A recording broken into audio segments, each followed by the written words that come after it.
আসসালামু আলাইকুম। শুরু করছি আমৃত ভালোবাসি তোকে সিজন 2 পর্ব 3। লিখেছেন ফারজানা মনি। রাত 9টা বাজে।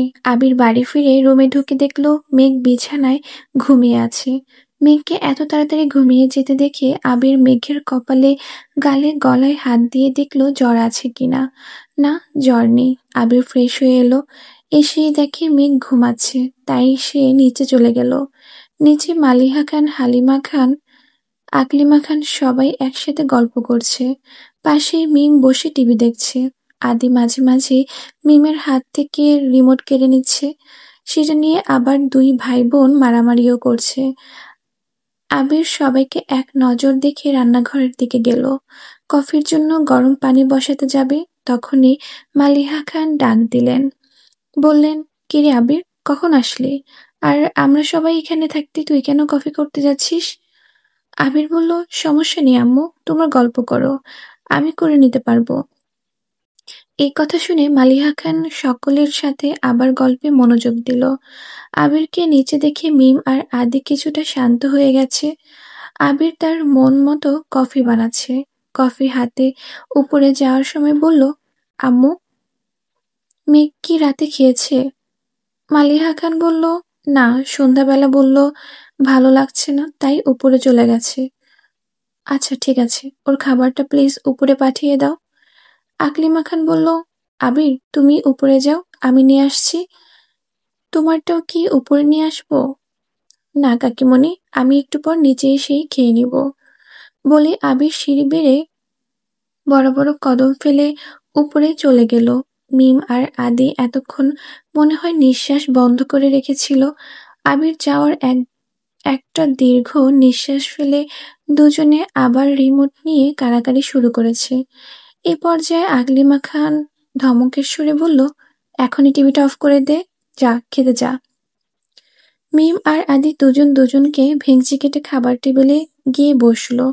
হালিমা খান মেঘের খাবারটা আকলিমা খানের হাতে দিয়ে বলল, উপরে দিয়ে আসতে। মালিহা খান মিম আদিকে খেতে দিচ্ছে। খাওয়ার মধ্যে ওরা আবার ঝগড়া করছে। আকলিমা খান এক ধমক দিয়ে তারপর মেঘের রুমের দিকে চলে গেল। আকলিমা খান দরজায় একটু ঠকঠক করে বলল, আসবো? ভেতর থেকে আবির কণ্ঠে ভেসে আসলো, এসো কাকি, কাকিমণি তুমি ভেতরে এসো।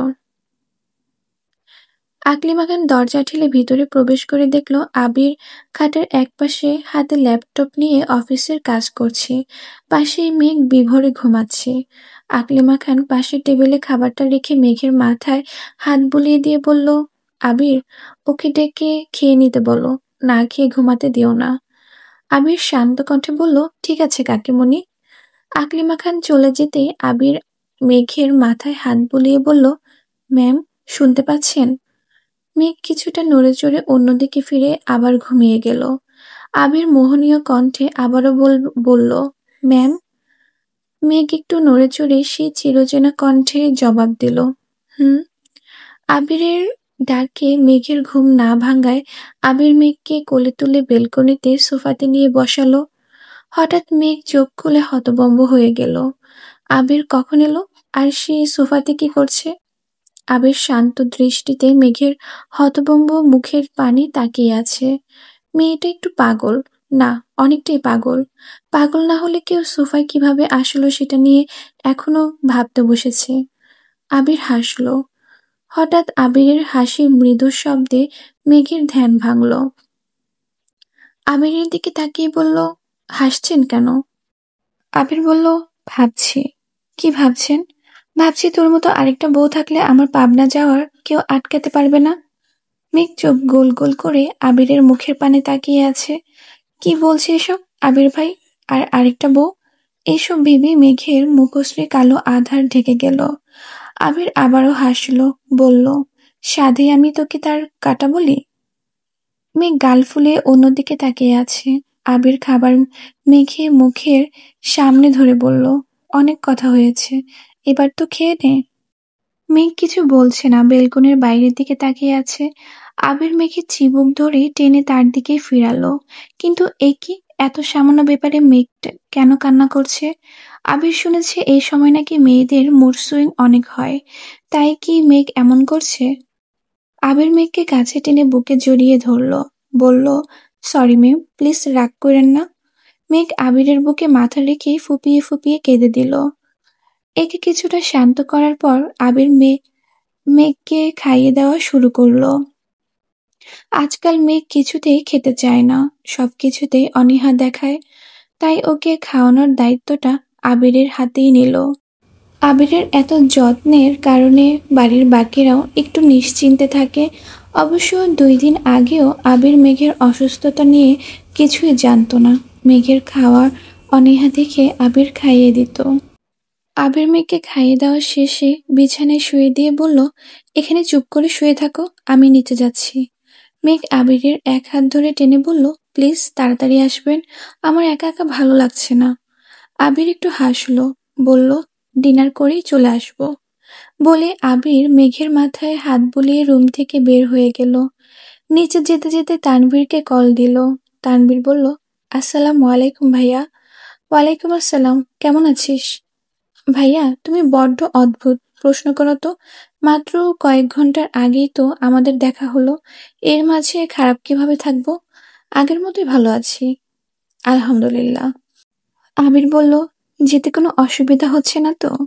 না ভাইয়া, যে কাজে তুমি তোমার ছোঁয়া দিয়েছো সেখানে কোনো অসুবিধা হতেই পারে না ইনশাল্লাহ। হয়েছে, আর চাপা মারতে হবে না, পৌঁছে কল দিয়ে জানাইস আমাকে। আর শোন। তানভীর বলল, হ্যাঁ ভাইয়া বলো। যে কোনো সমস্যায় আমাকে জানাতে ভুলবি না, বন্যার খেয়াল রাখবি। ভাইয়া তুমি শুধু শুধু টেনশন করছো, তুমি মেঘের খেয়াল রেখো। আমার বোনটা নিজে এখনো বাচ্চা, ওকে কোনো কারণে রাগ দেখিও না প্লিজ। আমার বউয়ের কথা চিন্তা না করে তুই তোর বউয়ের কথা চিন্তা কর। মেঘ তোমার বউ হওয়ার আগে আমার বোন। আমি বড় নাকি তুই বড়? তুমি। আমি বেশি জানি নাকি তুই বেশি জানোস? তুমি। তাহলে শুনেন সম্বন্ধী ভাই, আপনার বোন আমার জন্মগত বউ। জন্মগত বউ সমস্যা শুনেছি, কিন্তু বাপের জন্ম জন্মগত বউ শুনিনি। তুই হানিমুন থেকে ফিরে ছোট বোনের জামাইয়ের কাছে ক্লাস করতে আসিস, তোর অনেক কিছু শেখার আছে। তানবীর হাসলো। এই পর্যায়ে তানবীরের হাসির শব্দ শুনে বন্যাও ঘুম ভেঙে গেল। বন্যা একটু আগে ট্রেনের কামরায় ঘুমিয়ে পড়েছিল। হঠাৎ তানবীরের হাসি শুনে সে তাড়াহুড়ো করে উঠে বসলো। বলল, কি হয়েছে? বাড়ি থেকে কল দিয়েছে? সবকিছু ঠিক আছে তো? বন্যার এমন ঘুম থেকে লাফিয়ে ওঠা এবং অদ্ভুত প্রশ্ন শুনে তানবীর তো অবাক প্রায়। সে ঠান্ডা ও শান্ত কণ্ঠে জিজ্ঞেস করলো, কি হয়েছে? কোনো স্বপ্ন দেখেছো? পানি খাবে? বন্যা একটু অবাক দৃষ্টিতে তাকিয়ে বলল, এত রাতে কে কল দিয়েছে? মেঘ এবং বাড়ির লোক সবাই ঠিক আছে তো? তানভীর মিটিমিটি হাসলো, বলল, সবাই ঠিক আছে, শুধু আমি ঠিক নেই। কেন, আপনার কি হয়েছে? তানভীর একটু ফিসফিসিয়ে বলল, 1 মিনিট, ভাইয়া লাইনে আছে। বন্যা জিভে কামড় দিয়ে বলল, ছি ছি, আবির ভাইয়া কলে আছে, কে জানে কতটুকু শুনতে পেয়েছে। তানভীর বলল, হ্যালো ভাইয়া। আবির বলল, আরে থাক, তোর আর কোনো কিছু বলতে হবে না। ছোট বোনের জামাই হয়ে সন্মন্দির হানিমুনে কাবাবের হাড্ডি হওয়ার ইচ্ছে আমার নেই। By, happy journey. তানভীর বলল, বাই। বন্যা বলল, আপনি রাগী ভিলেন ছিলেন জানতাম, কিন্তু ঠোটকাটা কবে থেকে হয়েছেন? তানভীরের সোজা স্বীকারোক্তি, তোমাকে ভালোবাসার পর থেকে। উফ, আপনাকে নিয়ে আর পারি না। আবির ভাইয়ের সামনে আমাকে লজ্জা না দিলে আপনার চলছিল না, তাই না? কেন, কি এমন বলেছি? ভাইয়া ফোনের লাইনে আছে জেনেও আপনি কেন আমাকে বললেন আপনি ঠিক নেই? ভুল কি বলেছি? এত সুন্দর রাত, ট্রেনে জানালা দিয়ে শনশন করে বাতাস আসছে ভিতরে। ট্রেনের কামরায় আমি আর আমার নতুন বউ হানিমুনে যাচ্ছি। উপস, হাউ রোমান্টিক, ভাবতেই ভালো লাগে। কিন্তু আমার কি কপাল, আমার বউ ঘুমাচ্ছে আর আমি মশা মারছি। বন্যা তানবীরের এমন পাগলামো মাখা কথা শুনে অন্যদিকে তাকিয়ে মিটমিটে হাসছে। মনে মনে ভাবছে, এই মানুষটাকে আমি ছোটবেলা থেকে চিনি, সবসময় দেখেছি মেঘ আর আমাকে শাসন করতে, ধমকাতে, বকতে। কখনো বুঝতে পারিনি এই রাগে বদমেজাজি মানুষটার ভেতরে একটা ছোট্ট বাচ্চা সুলভ মন আছে। সত্যি আজ মনে হচ্ছে জীবনটা পরিপূর্ণ পেল। তানভীরের সাথে কথা শেষ করে আবির তাড়াহুড়ো করে খাচ্ছে। হালিমা খান বলল, কিরে আবির, তানভীরের সাথে কথা হয়েছিল? জি মামুনি, কথা হয়েছে। ওরা ট্রেনে আছে বলেছে, পৌঁছে জানাবে। মালিহা খান বলল, কিরে সবকিছু এত অল্প অল্প করে খাচ্ছিস কেন? আম্মু, তোমার বৌমা ঘরে একা আছে। উপস্থিত সবাই কিছুটা মুচকি মুচকি হাসলো। তাতে আবিরের কোনো কিছুই যায় আসে না। বিয়ের আগে মেঘকে কিছুটা দূরে সরিয়ে রাখলেও বিয়ের পরে মেঘের প্রতি ভালোবাসা বা দায়িত্ব কোনো কিছুতেই কোনো কৃপণতা করেনি আবির। তার মতে এই এক আবিরের জীবনে এক মেঘতেই সীমাবদ্ধ। আবির খাওয়া শেষ করে উপরে চলে গেল। হালিমা খান মালিহা খানকে বলল, আপা, মেয়েকে অন্য কোথাও বিয়ে দিলে হয়তো এতটা নিশ্চিন্তে থাকতে পারতাম না। তোমার ছেলে যেভাবে আমার মেয়েকে আগলে রাখে, হয়তো অন্য কোথাও বিয়ে দিলে তা কখনই করতো না। নিজের মেয়েকে সুখী দেখার চেয়ে বেশি একটা মায়ের আর কি চাওয়া থাকে। মালিহা খান বলল, তুই নিশ্চিন্তে থাক, আমার আবির মেঘেরকে খুব ভালোভাবে খেয়াল রাখতে পারবে। আকলিমা খান বলল, ওদের দুটোকে দেখলে মনটা জুড়িয়ে যায়। আবির থাকতে মেঘকে নিয়ে আমাদের কোনো চিন্তা করতেই হবে না। আবির রুমে ঢুকলো, দেখলো মেঘ এখনো ঘুমায়নি। সামনে গিয়ে বসলো, বলল, ঘুমোনি এখনো? ঘুম আসছে না। শুয়ে পড়ো, আমি মাথায় হাত বুলিয়ে দিচ্ছি। মেঘ কিছুক্ষণ চুপ করে রইল, হঠাৎ বলল, আহিয়া আব্বু। আবির সেই চিরচেনা শান্ত কণ্ঠে জবাব দিল, হুম। মেঘ বেলকনির দিকে আঙ্গুল দিয়ে ইশারা করে বলল, বাহিরে তাকিয়ে দেখুন, আকাশে মস্ত বড় থালার মতো চাঁদ উঠেছে। চলুন না আমরা ছাদে যাই। আবির বলল, এত রাতে ছাদে যাওয়া যাবে না, অন্য কিছু বলো। চলুন না প্লিজ। মেঘ, জেদ করো না প্লিজ, তুমি কি ভুলে গেছো তুমি অসুস্থ? এত রাতে ছাদে গেলে তেনারা তোমার ঘাড় মটকে দেবে জানো। মেঘ একটু ভয়ে ভয়ে বলল, সত্যি বলছেন? কিন্তু আপনি তো বলেছেন তেনারা বলতে কেউ নেই। আবির বলল, এসব বাদ দাও, চলো আমরা বেলকনিতে যাই। বেলকনির দিকে তাকিয়ে দেখো, সেখানেও কি সুন্দর চাঁদের জ্যোৎস্না দীপ্তি ছড়াচ্ছে। মেঘ বলল, চলুন। আবির আর মেঘ বেলকনির সোফাতে গিয়ে বসলো। চাঁদের আলোতে আবির মেঘের ক্লান্ত অসুস্থ মুখের পানে তাকিয়ে আছে। আবিরের চোখ যেন মেঘের সারা মুখে বিচরণ করছে। এই কয়েকটা দিনে মেয়েটার মুখের লাবণ্য অনেকটাই কমে গেছে। মুখে কয়েকটা ব্রণও উঠেছে। মুখটা মনে হয় রক্তশূন্য হয়ে উঠেছে। আবির অক্লান্ত চোখে তাকিয়ে আছে। মেঘ বলল, এভাবে কি দেখছেন? আমার আহিয়ার আম্মুকে দেখছি। আচ্ছা মেঘ, আমাদের আহিয়া এখন কি করছে? মেঘ আবিরের এসব বাচ্চামো প্রশ্ন শুনে কিছুটা হাসল। বলল, আহিয়া আপনি কে বলছে? পাপা, তোমাকে অনেক ধন্যবাদ আমাকে চন্দ্রবিলাস করানোর জন্য। আবির হো হো করে হাসল, বলল, কই, আমি তো শুনতে পাচ্ছি না। মেঘ বলল, আমি তো পাচ্ছি। আমিও শুনতে চাই। মেঘ ফিসফিসিয়ে আবিরকে বলল, কাছে আসুন। আবির মেঘের কিছুটা সামনে গিয়ে বসলো। মেঘ আবিরের ডান হাতটা তার পেটে স্পর্শ করে বলল, আপনি কি অনুভব করতে পারছেন আমাদের বাবুর হৃদস্পন্দন? আবির মাথাটা কিছুটা ঝুঁকে মেঘের পেটে কান দিয়ে ফিসফিসিয়ে বলল, তুমি এখন কোনো কথা বলবে না, এখন আমাদের বাপ মেয়ের কথা হবে। মেঘ আবিরের পাগলামো দেখে হাসলো। আবির বলল, আমার ছোট্ট পরী কি তার পাপার কথা শুনতে পাচ্ছে? পাপা, তোমায় খুব মিস করি। তুমি তাড়াতাড়ি পাপার কাছে চলে এসো। কথা দিচ্ছি, পাপা তোমায় কাঁধে করে সারা বাড়ি ঘোরাবো, আইসক্রিম কিনে দিব, চকলেট কিনে দিব। তোমার মাম্মাকে আর কষ্ট না দিয়ে তুমি তাড়াতাড়ি পাপার কাছে চলে আসো। মেঘ আবিরের কথা শুনে মুচকি মুচকি হাসছে। বলল, তো আপনার ছোট্ট পরী কি বলল? আবির বলল, আমার আহিয়া পরী আমাকে বলেছে সে অতি শীঘ্রই আমাদের কাছে চলে আসবে। মেঘ আবিরের মুখে মাথা রাখলো, বলল, আপনার মতো স্বামী পেয়ে আমার সৌভাগ্য। জীবনের সকল পূর্ণতা মাঝে সর্ব উত্তম ও সর্বশ্রেষ্ঠ পাওনা হলো আমার স্বামী। সাজ্জাদুল খান আবির। আবির হাসল, বলল, আমার সৌভাগ্য আমি তোমাকে পেয়েছি। তোমাকে না পেলে কি হতো বা আমি কি করতাম তা আমি জানি না। তোমাকে ধন্যবাদ, অসংখ্য ধন্যবাদ আমাকে ভালোবেসে আমাকে সুন্দর একটা জীবন দেওয়ার জন্য। কারণ তুমিই না এই আবিরের জীবন মূল্যহীন। ট্রেন চলছে, একজোড়া কপত কপতি ডুবে আছে দুজন দুজনের চোখের মায়ায়। দুজনের চোখে তৃষ্ণা যেন বহুদিনের। মনে হচ্ছে সারা রাত দেখলেও যেন এই তৃষ্ণা মিটবে না। হঠাৎ বন্যা চোখ নামিয়ে নিল। তানভীর ট্রেনের বাহিরের দৃশ্য তাকে একটু হাসলো। মনে মনে বলল, মেয়েটা বড্ড বেশি লাজুক। আল্লাহ জানে এই মেয়ের লজ্জা ভাঙাতে আমার আর কি কি না কি করতে হয়। বন্যা মনে মনে ভাবছে, বেহায়া নির্লজ্জ পুরুষ কোথাকার, সর্বক্ষণ প্রস্তুত থাকে কখন কিভাবে কতবার আমাকে লজ্জা দেওয়া যায়। হঠাৎ তানভীর বন্যার হাতের আঙ্গুলের ভাঁজে নিজের আঙ্গুল গোজালো। বন্যা কিছুটা লজ্জা পেয়ে অন্যদিকে তাকিয়ে আছে। তানভীর আরেকটু কাছে এগিয়ে এসে বন্যাকে নিজের দিকে ফিরালো। বলল, বন্যফুল, তুমি কি এখনো আমার আগের মতো ভয় পাচ্ছ? কই না তো। তাহলে আমার দিক থেকে এমন মুখ ফিরিয়ে কেন রেখেছ? আমাকে কি তোমার ভালো লাগে না?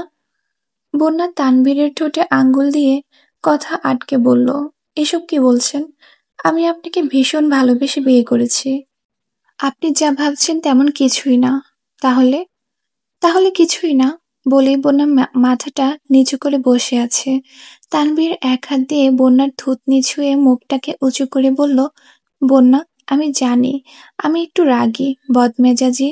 রাগ হলে ভালো মন্দ মাথায় থাকে না, কিন্তু আমার এত বাজে স্বভাবের মাঝেও একটি চিরন্তন সত্য হলো, আমি তোমাকে ভালোবাসি, ভীষণ ভালোবাসি। গত কয়েকটা বছর নিজের ভেতরটা এক অসহনীয় যন্ত্রণা কুরে কুরে খেয়েছে। আমি জানি তোমাকে ছাড়া আমার কতটা কষ্ট হয়েছে।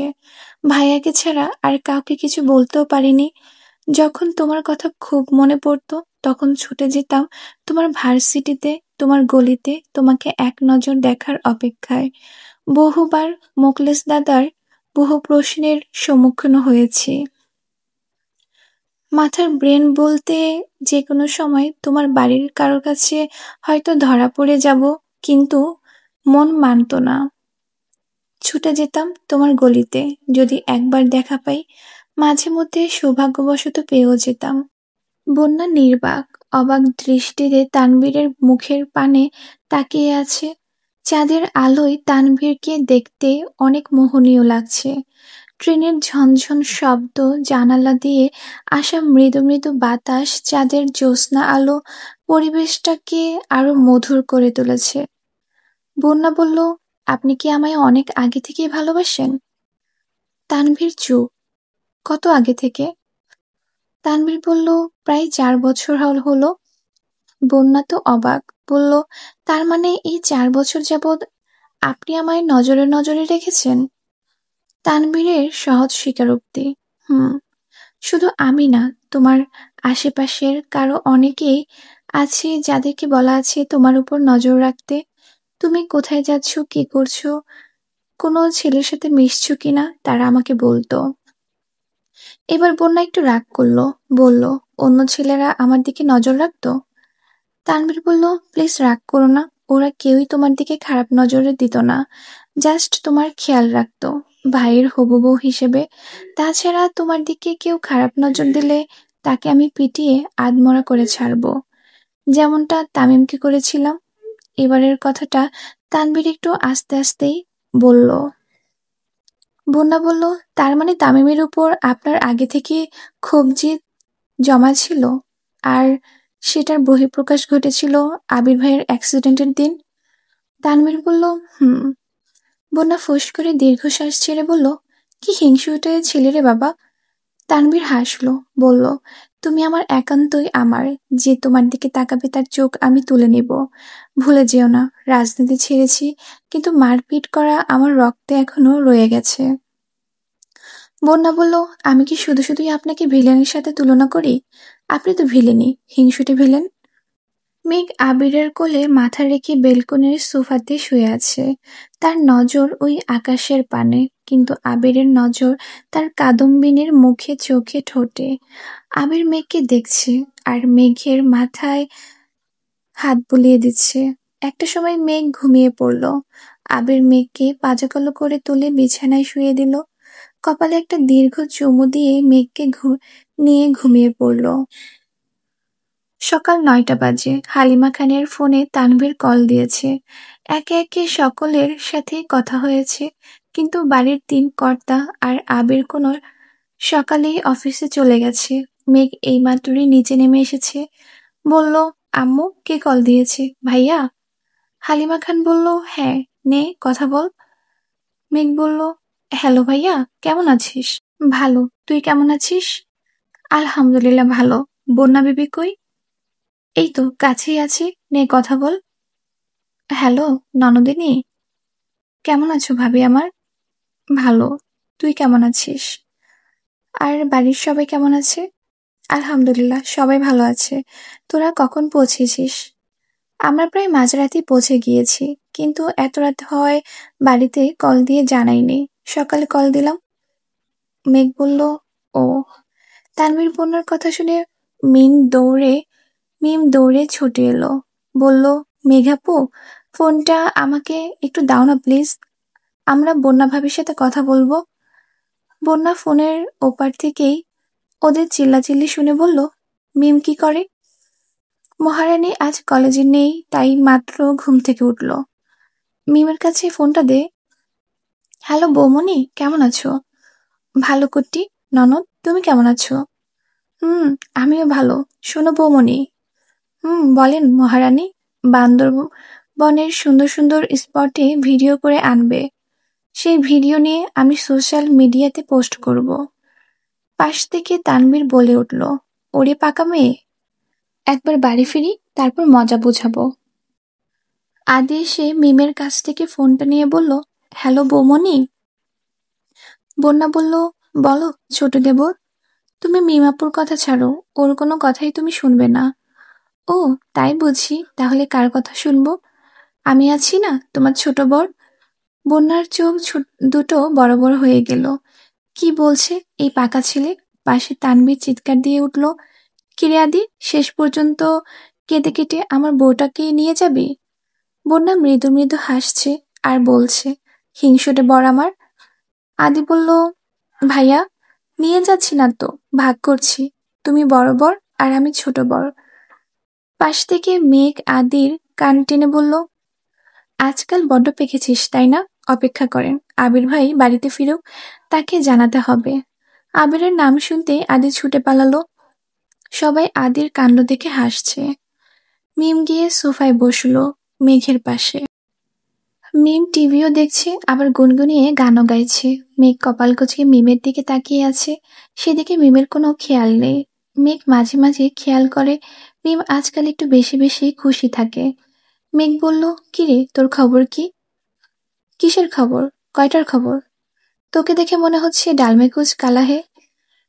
মেঘ চোখ দুটো দুটো ছোট ছোট করে বলল, কাহিনী কি? আপু, তুমি যে কি বলো না, আজকাল কি হাসাও যাবে না? মিম বসা থেকে উঠতে উঠতে বলল, ধুর, আজকাল এই বাড়িতে হাসতেও সমস্যা। মেঘ অবাক কণ্ঠে তাকিয়ে বলল, এর আবার কি হলো? রাকিব বলল, কি রে আবির, শুনলাম কাল অফিস থেকে তাড়াতাড়ি বাড়ি ফিরেছিস, বাসে কি কোনো সমস্যা? না রে, তেমন কিছু না। গতকাল তানভীর আর বন্যা হানিমুনে গিয়েছে, ওদের বিকালে স্টেশনে দিতে গিয়েছিলাম। তাছাড়া মেঘের শরীরটাও গতকালে ভালো ছিল না। মেঘ এখন কেমন আছে? ভালো। তোর কথা বল, তোকে তো বলেছিলাম 1 সপ্তাহ অফিসে আসতে না, 4 দিন পরেই চলে আসলি যে। একটা ছুটির অ্যাপ্লিকেশন পাঠিয়ে দিলেই তো হতো। রাকিব বলল, জানি, কিন্তু অনেক কাজ পেন্ডিং হয়ে গেছে এই কয়েকদিনে, তাই ভাবলাম তোর উপর এত চাপ না দিয়ে অফিসে চলে আসি। আবির বলল, প্রয়োজন ছিল না, এই সময় তোর রিয়ার পাশে থাকা বেশি দরকার ছিল। রিয়ার বেবি কেমন আছে? ভালো। মেঘের কথাটা শুনেছে, তারপর থেকে বারবার মেঘের কথাই জিজ্ঞেস করছিল। জান্নাতও বলল কয়েকদিনের মধ্যে মেঘকে দেখতে যাবে। আবির বলল, যেতে বলে বলিস জান্নাতকে। ভেবেছিলাম মেঘকে নিয়ে তোদের বাড়িতে যাব, রিয়া আর বেবিকে দেখতে। কিন্তু আম্মু আর মামুনি বলল বাবুর 1 মাস না হওয়া পর্যন্ত মেঘ সেখানে যেতে পারবে না। রাকিব বলল সমস্যা নাই, পরে কোনো সময় নিয়ে যাব। সারাদিন বিভিন্ন সুন্দর সুন্দর স্পটে ঘুরে সন্ধ্যায় তানভীর আর বন্যার রিসোর্টে ফিরে আসলো। বন্যা এসে বিছানায় ধপাস করে বসলো। উফ, আমার পা পুরো ব্যথা হয়ে গেছে।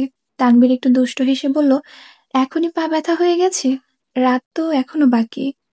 বন্যা চোখ দুটো বড় বড় করে ফেলল।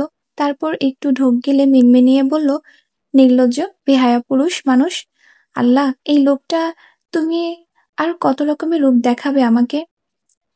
পরিবারের সামনে ভদ্রলোক, বাহিরের লোকের কাছে রাগী বদমেজাজি, বউয়ের সামনে ঠোঁটকাটা নির্লজ্জ বেহায়া পুরুষ। তানভীর লম্বা একটা হাসি দিয়ে বলল, আপনি কি আস্তে আস্তে আমায় গালি দিচ্ছেন মিসেস খান? বোটা মুখ বাঁকিয়ে অন্যদিকে ফিরল। তানভীর সেটা দেখে বলল, গালি দেন, সমস্যা নেই, কিন্তু রেডি থাকেন। বলেই তানভীর ফ্রেশ হতে ওয়াশরুমে ঢুকে গেল। বন্যা একটা দীর্ঘশ্বাস ফেলে বলল, পাগল লোক একটা। হঠাৎ তানভীর ওয়াশরুমের দরজাটা একটু খুলে মাথা বের করে উকি দিয়ে বলল, হানিমুনে এসে 2-4টা বাচ্চা না নিয়ে ফিরলে লোকে কি বলবে? আমার পুরুষত্ব নিয়ে প্রশ্ন উঠবে তো বউ। বন্যা বিছানা থেকে তানভীরের মাত্র খুলে রেখে আসা টি শার্টটি তানভীরের দিকে ছুটে মারল। তানভীর সাথে সাথেই ওয়াশরুমের গেট লাগিয়ে দিল। টি শার্টটি দরজায় বাড়ি খেয়ে নিচে ফ্লোরে পড়ল। মেঘ ড্রয়িং রুমে মিমের সাথে বসে গল্প করছে। হঠাৎ তার ফোন বেজে উঠল। ফোনের দিকে তাকিয়ে দেখলো বেবি নামে সেভ করা নাম্বার। ফোনটা হাতে নিয়ে মিমের দিকে তাকিয়ে বলল, এখন আর কোনো কথা বলবি না, আমার বেবি কল দিয়েছে। মিম কিছুটা চিৎকার দিয়ে বলল, বৌমনি কল দিয়েছেন? মেঘ ফোনটা রিসিভ করে বলল, আসসালামু আলাইকুম নতুন বউ, কেমন আছেন? ওয়ালাইকুম আসসালাম, ভালো, তুই কেমন আছিস? তোর দুষ্টুমির স্বভাবটা কবে যাবে? ভুলে যাস না, একটার মা হয়ে যাচ্ছিস। মেঘ মিমের দিকে একটু তাকিয়ে বন্যাকে বলল, বেবি, হঠাৎ একটা স্বাদ জাগলো মনে হয়। কি স্বাদ ননদিনী? বলবো? হুম, বল। তাহলে বলেই ফেলি। তুই কি বলবি নাকি আমি ফোনটা কাটবো? মেঘ বলল, আরে বেবি রাগ করিস না, বলছি তাহলে। হুম, বল। মেঘ বলল, হানিমুনে তো গিয়েছিস, আমার ভাইকে বলবি তোকে বেশি বেশি করে আদর করতে, যাতে পরের মাসে তোরও সুখবর শুনতে পাই। তারপর আমরা দুই বান্ধবী মিলে উঁচু প্যাট নিয়ে সারা বাড়ি ঘুরবো আর টক আচার খাবো। ফোনের ওই পাশ থেকে বন্যার কাশি শোনা যাচ্ছে, মনে হচ্ছে বন্যা ভীষণ খেয়েছে। মেঘ বলল, আরে বেবি রিল্যাক্স, চাপ নিস না, একটু ট্রাই কর, হয়ে যাবে। পাশ থেকে মিম বড় বড় চোখ করে অবাক দৃষ্টিতে মেঘের দিকে তাকিয়ে আছে। মেঘ তো খেয়াল করতেই সেখান থেকে উঠে অন্যদিকে চলে গেল। মিম মুখটা বাঁকিয়ে টিভি অন করে দেখা শুরু করলো। বন্যার কাশি যেন থামছেই না। হঠাৎ ফোনের ওই পাশ থেকে শোনা যাচ্ছে তানভীর বন্যাকে পানি খেতে বলছে আর বারবার জিজ্ঞাসা করছে কি হয়েছে। মেঘ ফিসফিসিয়ে বলল, ওই যে ভাইয়া চলে এসেছে, যা বলছি তা যেন মনে রাখিস, বলেই ফোনটা কেটে দিল। তানভীর বন্যার কাশি থামানোর জন্য মাথায় পিঠে হাত বুলিয়ে দিচ্ছে। কাশি একটু কমতেই বন্যা ফ্রেশ হতে হবে বলে ওয়াশরুমের দিকে ছুটল। তানভীর আবার মনে মনে বলল, এর আবার কি হলো, এভাবে পালালো কেন? রাত 9টা বাজে। আবিরের বাইকের শব্দ পেয়ে মেঘ বেলকনিতে এসে দাঁড়ালো। দেখলো আবির বাইক থেকে নেমে ফোনে কথা বলছে। আবির এক নজরে উপরে তাকালো, তার প্রেয়সী তার দিকে তাকিয়ে আছে। আবির একটু মুচকি হেসে কান থেকে ফোনটা নামিয়ে বাড়ির ভেতরে ঢুকে পড়ল। মেঘ এখনো বেলকনিতে দাঁড়িয়ে আছে। বাহির থেকে মৃদু মৃদু বাতাস আসছে। মেঘের খোলা চুলগুলো সেই বাতাসের দিক বিদিক উড়ছে। আজ শরীরটা ভালো, তাই মেঘ সালোয়ার কামিজ ছেড়ে নীল রঙের একটা সুতি শাড়ি পরেছে। এই রংটা আবিরের বড্ড বেশি পছন্দ। আজকাল মেঘের মনটা হঠাৎ মেঘাচ্ছন্ন হয়, আবার হঠাৎই যেন ফুরফুরে হয়ে ওঠে। এটাকে হয়তো গর্ভবতী অবস্থায় মুড সুইং বলা হয়। এই যে একটু আগে মেঘের হঠাৎই মনে হলো আবির ভাইকে একটু সারপ্রাইজ দেওয়া যাক। তাই আলমারি থেকে একটা নীল শাড়ি বের করে গায়ে জড়িয়ে নিল, চুলগুলো ছেড়ে দিল, চোখে একটু কাজল, ঠোঁটে একটু লিপস্টিক ছুঁয়ে দিল, কপালে একটা ছোট্ট নীল টিপ দিতেও আজ ভুলেনি সে। হঠাৎই একটা হাত মেঘের কোমর ছুঁয়ে তার পেট স্পর্শ করলো। মেঘ কিছুটা ঘাবড়ে গেল। আবির নেশাক্ত কণ্ঠে ফিসফিসিয়ে বলল, আমার ভেতরে আমি নেই, আছে এক অবুঝ মন। সেই মন দুয়ারে বিচরণ করিস তুই সারাক্ষণ। তোর ভাবনায় পাগল আমি, তাকিয়ে দেখ মনের আয়নায়। তোর প্রেমেতে মগ্ন হয়ে হারিয়ে যাই অন্য এক প্রেমের দুনিয়ায়। তুই তো এক অদ্ভুত নেশা, আর সেই নেশায় আমি আসক্ত। বলে আবির মেঘের কানে চুমু খেলো। মেঘ একটু কেঁপে উঠল। আবির মেঘের কোমর পেঁচিয়ে ধরে মেঘের খোলা চুলে মুখ ডুবালো। মেঘ সামনের দিকে ঘুরে আবিরকে জড়িয়ে ধরলো, কাঁপা কাঁপা কণ্ঠে বলল, আপনি কি পাগল হয়ে গেছেন? বাহির থেকে এসেছেন, ফ্রেশ হয়ে চেঞ্জ করে নিন। আবির মেঘকে বেলকনির গ্রিলের সাথে ঠেকিয়ে নিজের দুহাত মেঘের পিছনে গ্রিলে রাখলো। ভাঙা ভাঙা কণ্ঠে আওড়ালো, হুম, পাগল আমি তোর প্রেমে, তোর মায়ায়। বলেই আবির মেঘের ঠোঁটে ঠোঁট ডুবালো। এই চুমু কতক্ষণ দীর্ঘ হয়েছিল তা জানে না মেঘ। মেঘ আবিরের পাগলামি বুঝতে পেরে আবিরকে কিছুটা হুঁশে আনতে চাইল, নিজের ঠোঁটকে ছাড়িয়ে আনার চেষ্টা করলো আবিরের ঠোঁটের দখল থেকে। কিন্তু আবির যেন আজ মেঘের প্রেমেতে প্রেমাতাল। এই যে এখন ঠোঁট ছেড়ে মেঘের গলায় বিচরণ করছে আবিরের চোখ। হঠাৎই মেঘকে অবাক করে দিয়ে মেঘের গলায় ঠোঁট ছোঁয়ালো আবির। আস্তে আস্তে তা গভীরতা রূপ নিচ্ছে। মেঘ বলল, আপনি সত্যি পাগল হয়ে গেছেন। এটা যে বেলকনি তা কি ভুলে গেছেন? আবির মেঘের গলা থেকে মুখ উঠালো, লক্ষ্য করলো সেখানে একটা গভীর ক্ষত সৃষ্টি হয়েছে, যাকে রোমান্টিক ভাষায় বলা যায় লাভ বাইট। আবির নেশা নেশা চোখে মেঘের চোখের দিকে তাকালো। কিছুক্ষণ তাকিয়ে থেকে হঠাৎ মেঘকে কোলে তুলে নিল। মেঘ অদ্ভুত দৃষ্টিতে তাকিয়ে আছে। আজ আবিরকে একটু বেশি প্রেমাসক্ত লাগছে তার কাছে। আবির নেশা নেশা কণ্ঠে বলে উঠল, এভাবে তাকাস না প্লিজ। তোর ওই কাজল চোখের চাহনি দেখলে আমি ঘায়েল হয়ে প্রতি মুহূর্তে। নীল শাড়িতে এক নীলপরী আজ আমার কোলে চড়ে আছে। নিজেকে কিভাবে সামলাই বলতো মেঘ? মেঘ নিশ্চুপ তাকিয়ে আছে আবিরের নেশা নেশা চোখে। মেঘ জানে আবিরের এই অবস্থা হওয়ার কারণ। আবির ধীরে ধীরে হারিয়ে যাচ্ছে তার কাদম্বিনীর মাঝে, যেই অষ্টাদশীর জন্য সে অপেক্ষায় প্রহর গুনেছে বহু বছর। তানভীর আর বন্যা খোলা আকাশের নিচে হেঁটে চলছে। পূর্ণিমা চাঁদের আলো গায়ে মেখে ব্যক্ত করছে নিজেদের মনের অনুভূতি। খোলা আকাশের নিচে মৃদু মৃদু বাতাস শিহরিত করছে একজোড়া দম্পতির শরীর ও মন। তানভীর বন্যার হাতটাকে নিজের মুঠোবন্ধী করে হাঁটছে। বিয়ের 2-3 দিন হয়ে গেছে। তানভীরের হঠাৎ হঠাৎ ছোঁয়ার বন্যা যেন কেঁপে কেঁপে ওঠে। তানভীর বন্যার অবস্থা বুঝতে পেরে কিছুটা দুষ্টু হাসল। বন্যার কাঁধে হাত দিয়ে বন্যাকে আরেকটু নিজের দিকে টেনে নিল। মুহূর্তে বন্যার শরীরটা ঝাঁকুনি দিয়ে উঠল। বন্যা লাজুক হয়ে মাথাটা নিচের দিকে নুয়ে রাখল। তানভীর বন্যাকে টেনে আরেকটু কাছে নিয়ে আসলো। গতকাল রাতে ট্রেনে বন্যাকে তানভীর এত কিছু বোঝানোর পরেও বন্যা যেন তানভীরের সামনে খোলা বইয়ের মতো স্পষ্ট হতে পারছে না। বন্যা অনেকটা ইতস্ত বোধ করছে। তানভীর বলল, বন্যা প্লিজ, এবার তো একটু স্বাভাবিক হও। দূরের আকাশের দিকে তানভীর আঙ্গুল দিয়ে ইশারা করে বলল, দেখো আকাশে কত সুন্দর চাঁদ, তাও সেটা তোমার থেকে কম। বন্যা কিছুটা লাজুক হাসল। বন্যার মুখে হাসি দেখে তানভীরের নিজেও হেসে দিল। বলল, অবশেষে মহারানীর মুখে হাসি ফুটেছে। দুজন হাঁটতে হাঁটতে আবার রিসোর্টের রুমের দিকে ফিরে আসলো। তানভীর বন্যার দিকে তাকিয়ে আছে। বন্যাকে আজ অনেক সুন্দর লাগছে। সন্ধ্যায় তানভীর বন্যার হাতে একটা প্যাকেট ধরিয়ে দিয়ে বলল, রেডি হয়ে নাও, আমরা বাহিরে হাঁটতে যাব। বন্যা প্যাকেটটি খুলে দেখলো কালো রঙের সুন্দর একটা জর্জেট শাড়ি, যার পাড় ও আঁচলের পাথরের কারুকাজ করা। বন্যা শাড়িটি পরে চোখে গাঢ় কাজল দিল। সন্ধ্যার পর থেকে এখন পর্যন্ত বন্যা যতবার তানভীরের দিকে তাকিয়েছে ততবারই লক্ষ্য করেছে তানভীর তার দিকে তাকিয়ে আছে।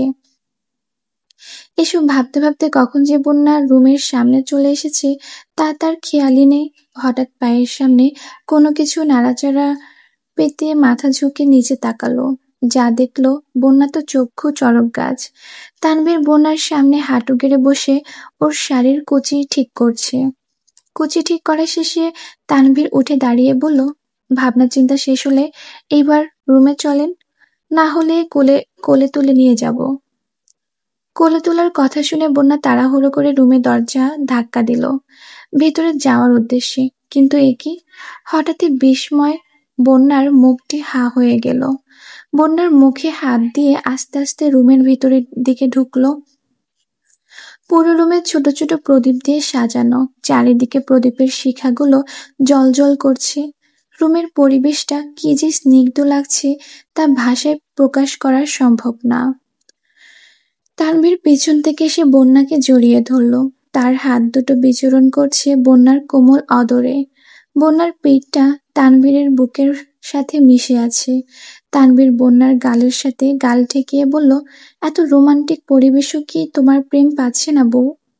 বন্যা নিশ্চুপ হয়ে দু চোখ লজ্জায় বন্ধ করে রেখেছে। তানভীর মুখে যত কথাই বলছে না কেন তার হাত দুটো বন্যার পেট কোমর ছুঁয়ে ছুঁয়ে যাচ্ছে।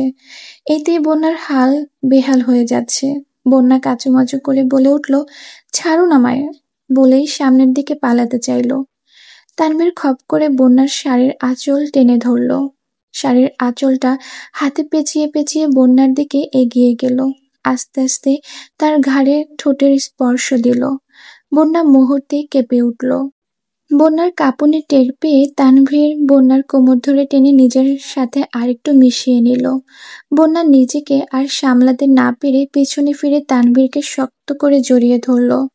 তানভীর ঠোঁটের কোণে দুষ্ট হাসি টেনে ফিসফিসিয়ে বলল, জান, এত সুন্দর লাগছে তোমাকে।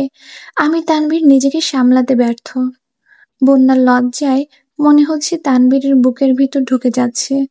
দুজনের মাঝে এখন আর চুল পরিমাণও শূন্যতা নেই। হঠাৎই তানভীর বন্যাকে কোলে তুলে নিল। কোলে রেখে বন্যার কপালে গালে গলায় তানভীর ঠোঁট ছুঁয়ে ছুঁয়ে দিচ্ছে। বন্যাও তানভীরের গলা শক্ত করে জড়িয়ে ধরে রেখেছে। তানভীর বন্যার ঠোঁট দুটো নিজের দখলে নিতে বন্যা আবেশে চোখ বন্ধ করে নিল। হারিয়ে গেল দুজন দুজনের মাঝে। সময় চলছে তার নিজ গতিতে। দেখতে দেখতে তানভীরের ছুটি ফুরিয়ে এলো। গতকাল রাতে তানভীর আর বন্যা বান্দরবন থেকে ফিরে এসেছে। এখন সকাল ৮টা বাজে। খানবাড়ির প্রতিটি সদস্য খাবার টেবিলে উপস্থিত। মালিহা খান, হালিমা খান ও আকলিমা খান সবাইকে খাবার পরিবেশন করে দিচ্ছে। বন্যাও সাথে টুকটাক সাহায্য করছে। মেঘও হাতে হাতে সাহায্য করতে চেয়েছিল, কিন্তু বন্যা ওকে জোর করে নাস্তার টেবিলে আবিরের পাশে বসিয়ে দিল। আজ থেকে তানভীরের অফিস খোলা, তাই তানভীরও অফিসের জন্য একেবারে রেডি হয়ে নিচে নেমেছে। আলী আহমদ খান, মোজাম্মেল খান ও ইকবাল খান টুকটাক ব্যবসায় আলোচনা করছে আর খাচ্ছে। আবির বারবার আর চোখে লক্ষ্য করছে মেঘ ঠিকমতো খাচ্ছে কিনা, যা মেঘের চোখের আড়াল হতে পারল না। মেঘ বুঝতে পেরে মনে না চাওয়া সত্ত্বেও পুরো খাবারটা শেষ করার চেষ্টা করছে, কারণ সে জানে এখন যদি সে পুরো খাবারটা শেষ না করে তাহলে আবির রাগ করে নাস্তা না খেয়ে অফিসে চলে যাবে। মিমের আজ কলেজ আছে, তাই সেও রেডি হয়ে নিচে নেমেছে। বন্যা সবাইকে খাবার দেওয়ার সময় খেয়াল করলো মিম আর আদি চোখের ইশারায় ঝগড়া করছে। বন্যা ওদের কাছে গিয়ে ফিসফিসিয়ে ঝগড়া বন্ধ করে খেয়ে নিতে বলল। এখানে সকালে বায়োজ্যেষ্ঠ আছে। বন্যার নিষেধাজ্ঞা শুনে দুজনেই শান্ত হয়ে খাওয়া শুরু করলো। হঠাৎই ইকবাল খান আবিরের উদ্দেশ্যে বলে উঠল, আবির, ড্রাইভার আজকে অসুস্থ, তাই ছুটি নিয়েছে। তুই কি একটু মিম আদিকে তাদের স্কুল আর কলেজে পৌঁছে দিবি? আজ অফিসে একটু লেট করে গেলেও সমস্যা নেই, আমি সব সামলে নেব। আবির বলল, ইটস ওকে চাচু, এত ফর্মালিটি কেন করছো? আমি অফিসে যাওয়ার সময় ওদের নামিয়ে দিয়ে যাব। ইকবাল খান বলল, তাহলে আজ বাইক নিস না, গাড়ি নিয়ে অফিসে যাস। ঠিক আছে চাচ্চু, বলে আবির বেসিংয়ে হাত ধুতে চলে গেল। আস্তে আস্তে তানভীর, আলী আহমদ খান, মোজাম্মেল খান, ইকবাল খান, আবির, মিম ও আদি সবাই চলে গেল। বাড়িতে এখন শুধু মেঘ আর বন্যা, মালিহা খান, হালিমা খান, আকলিমা খান ও 2 জন হেল্পিং হ্যান্ড। বন্যা আর মেঘ বান্দরবনের গল্প করায় ব্যস্ত। বেলা যখন 1টার কাটায়, বাড়িতে মেহমান এসেছে শুনেই মেঘ তড়িঘড়ি করে সিঁড়ি দিয়ে নিচে নামছে। তা দেখে হালিমা খান চিৎকার করে বলে উঠল, মেঘ আস্তে। মায়ের চিৎকার শুনে মেঘ থেমে গেল। আস্তে আস্তে নিচে নেমে আসলো। এসে দেখলো সোফায় মাহমুদা খান ও আরিফ বসে আছে। হালিমা খান মেয়েকে ধমকে সুরে বলল, কিরে মেঘ, তোর জ্ঞান বুদ্ধি কবে হবে? তোকে কতবার বলি সিঁড়ি দিয়ে তাড়াহুড়ো করে নামবি না, আস্তে ধীরে নামবি, তুই কোনো কথাই শুনিস না। এবার মনে হয় আবিরকে জানাতেই হবে। মেঘ আবিরের কথা শুনে কিছুটা চুপসে গেল। কাঁদো কাঁদো কণ্ঠে বলল, আম্মু, তুমিও আমার আবির ভাইয়ের কথা বলে থ্রেট দিচ্ছ? মাহমুদা খান ভাতিজিকে কাছে টেনে সোফায় বসিয়ে আহ্লাদী কণ্ঠে বলল, ভাবি আমার ভাইজিকে একটুও বকবে না, তাহলে ভাইয়াকে বলে তোমাকে বাপের বাড়ি পাঠানোর ব্যবস্থা করব। মাহমুদা খান মেঘকে খুব করে বোঝালো, এই সময় একটু বুঝে শুনে চলাফেরা করতে হয়। মেঘও সব বুঝেছে এমন ভাব করে বলল, ঠিক আছে ঠিক আছে, বলে মাহমুদা খানের কাঁধে মাথা রাখলো। মাহমুদা খান মেঘের মাথায় হাত বুলিয়ে দিচ্ছে। বন্যাও পাশে এসে বসে ভালো মন্দ জিজ্ঞাসা করছে। মাহমুদা খানকে পাশে পেয়ে যেন বাড়ির মহিলারা সকলে আড্ডায় আসর জমিয়ে বসেছে। সব মেয়েদের মাঝে আরিফ বসে বসে বোরিং ফিল করছিল, তাই সে উঠে ছাদের দিকে যাচ্ছে আর মনে মনে ভাবছে, মিম কই, তাকে কোথাও দেখা পাচ্ছে না তো। সিঁড়িতে 2 কদম উঠেই হঠাৎ মালিহা খানকে আরিফ বলে উঠল, বড় মামি, আদি কি বাড়িতে নেই? মালিহা খান একটু হেসে জবাব দিল, না বাবা, মিম আর আদি তাদের নিজ নিজ শিক্ষা প্রতিষ্ঠানে গেছে। আরিফ সবাইকে শান্তভাবে এক নজর দেখে ছাদে চলে গেল। মাহমুদা খান মালিহা খানের উদ্দেশ্য করে বলে উঠল, ভাবি, আমি কিন্তু আজ অন্য এক কারণে এসেছি। মালিহা খান জিজ্ঞাসু দৃষ্টিতে তাকালো। তখনই মাহমুদা খান বলল, ভাবি, আগামী শুক্রবার তোমাদের সবাইকে আমার বাড়িতে দাওয়াত, আর মেঘ, বন্যা, মিমকে আমি আজকেই আমার সাথে নিয়ে যাব। প্লিজ তুমি আপত্তি করো না। মালিহা খান, হালিমা খান ও আকলিমা খান মাহমুদা খানের দিকে স্থির দৃষ্টিতে তাকালো। মালিহা খান বলল, দেখো বোন, তোমার ভাইজেনেরা এখনো বাড়িতে নেই, আমি একা তো কোনো সিদ্ধান্ত নিতে পারবো না। আর রইল কথা মেঘ, বন্যা, মিমের, আমরা যতদূর মনে হয় আবির মেঘকে এই সময় কিছুতেই একা ছাড়বে না। বলেই মালিহা খান থামল।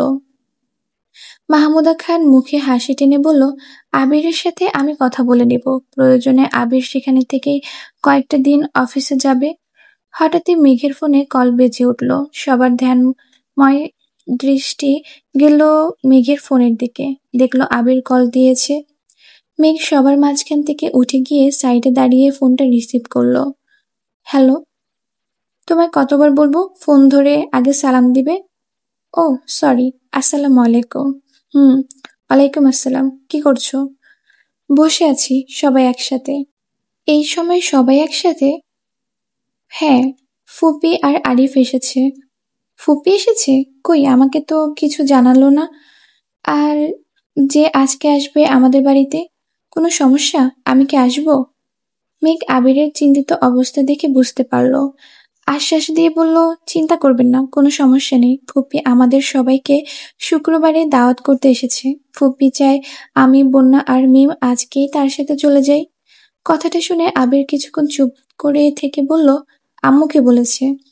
বড় আম্মু বলেছে আপনি আমাকে এই সময় একা ছাড়বেন না। ও আচ্ছা, ফুপিকে বলো বিকেলে বাড়ি ফিরতে, আমি তাড়াতাড়ি অফিস থেকে চলে আসব। আর আরিফকে বলবে দুপুরে মিমকে যেন তার কলেজ থেকে আনতে যায়। ড্রাইভার আঙ্কেল বিকেলেও আসবে না। আর আমি যেহেতু একেবারে ফিরবো, তাই দুপুরে আর বের হতে পারছি না। ঠিক আছে, আবির একটু তাড়াহুড়ো করে বলল, শোনো। মেঘ বলল, হুম। শরীর ঠিক আছে এখন? হুম। আচ্ছা ঠিক আছে, আমি তাহলে রাখছি। মেঘ ফোনটা কেটে মাহমুদা খানের কাছে গিয়ে বসে বলল, ফুপ্পি, আবির ভাই বলেছে তোমাকে সন্ধ্যার দিকে বাড়ি ফিরতে। উনি আজ তাড়াতাড়ি অফিস থেকে ফিরে আসবে। মাহমুদা খান স্মিত হাসল, বলল, ঠিক আছে, বাদরটাকে বলিস যেন একটু তাড়াতাড়ি আসে। এই পর্যায়ে বন্যা, মালিহা খান, হালিমা খান ও আকলিমা খানও হেসে দিল। মেঘ মাথা নাড়িয়ে সম্মতি জানালো। আরিফ সিঁড়ি দিয়ে নিচের দিকে নামছে, তাকে দেখে মেঘের আবিরের কথা বলা মনে পড়ল।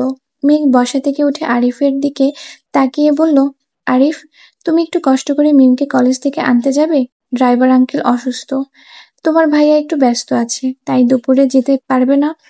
আরিফ ঠোঁটের কোণে হাসি রেখা টেনে বলল, ঠিক আছে ভাবি, আমি যাব। আরিফ যে মনে মনে কতটা খুশি হয়েছে তা হয়তো মেঘের অজানাই রয়ে গেল। আরিফের মুখে ফুটে উঠল এক অদ্ভুত রহস্যময় হাসি। ইতিমধ্যে বাড়ির মেয়েডরা তাদের সবার সামনে চা নাস্তা দিয়ে গেছে। চা খেতে খেতে আড্ডাটা বেশ জমেছে। তাই মালিহা খান রান্নাঘরের সকল দায়িত্ব মেয়েদের বুঝিয়ে দিয়ে বলল, শোনো, যে যা খাবে বলে দিয়েছি, সে অনুযায়ী রান্না করো। আর আবিরের আব্বুর রান্না আমি একটু পরে এসে করব।